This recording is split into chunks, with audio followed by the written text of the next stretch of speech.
Hello and welcome back. Now, Ivara.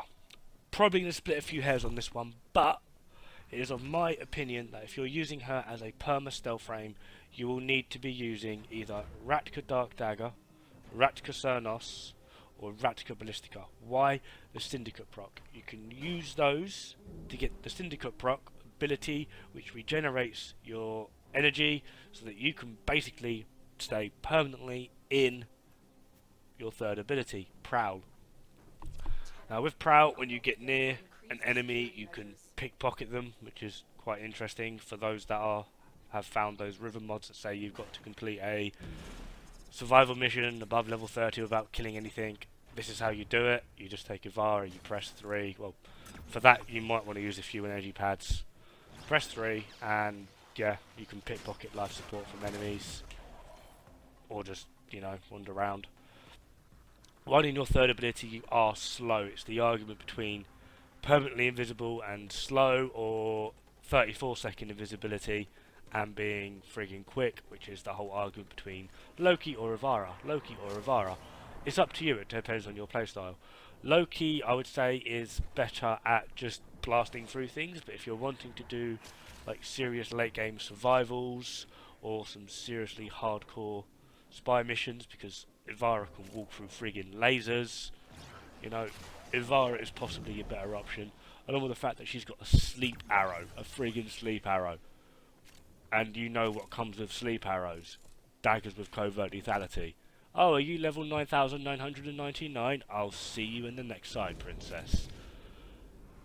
There are some awesome things you can do with her. She's got noise arrows, she's got a dash wire arrow so you can traverse some pretty interesting locations. A cloak arrow, which comes in real handy in the sortie defense missions as well as rescues. You can actually turn the operative invisible, you can turn allies invisible. This doesn't work on things like actual static objectives, which is a bit upsetting. Could you imagine just doing a standard defense and all the infested come running along and goes, oh, where's this core we're meant to be blowing up?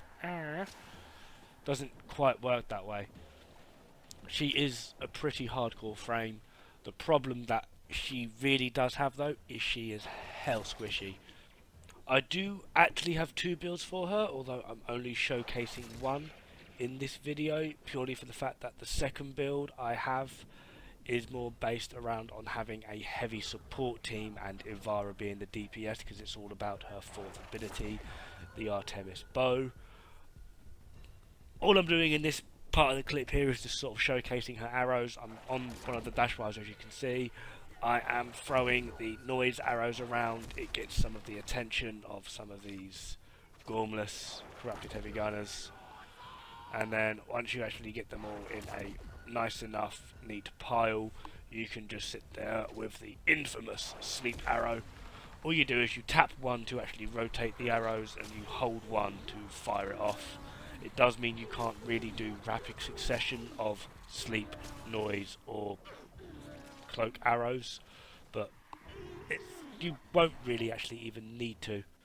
Just a quick demo of the cloak arrow. It basically just forms a bubble that if you go into or an ally goes into, they are invisible. This does stick to allies, and when they move, it's stuck to them, it follows them around.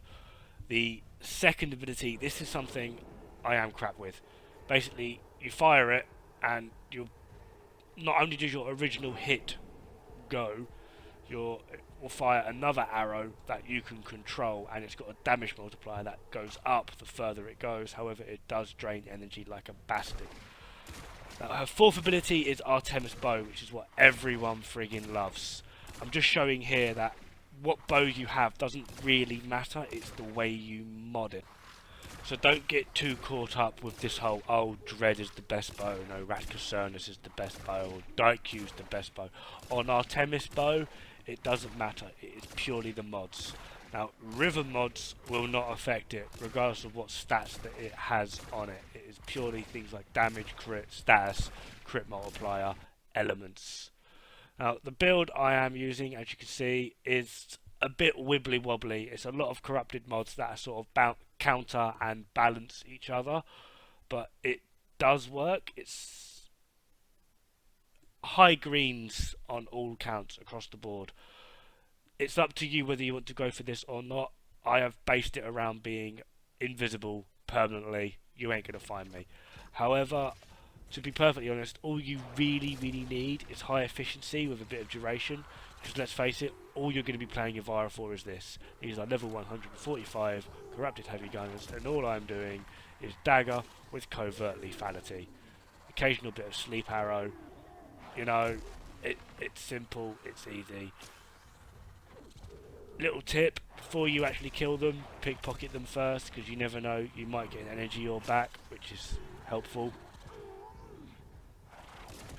But other than that, thanks very much for watching. Don't forget to like and subscribe, and I'll see you next time.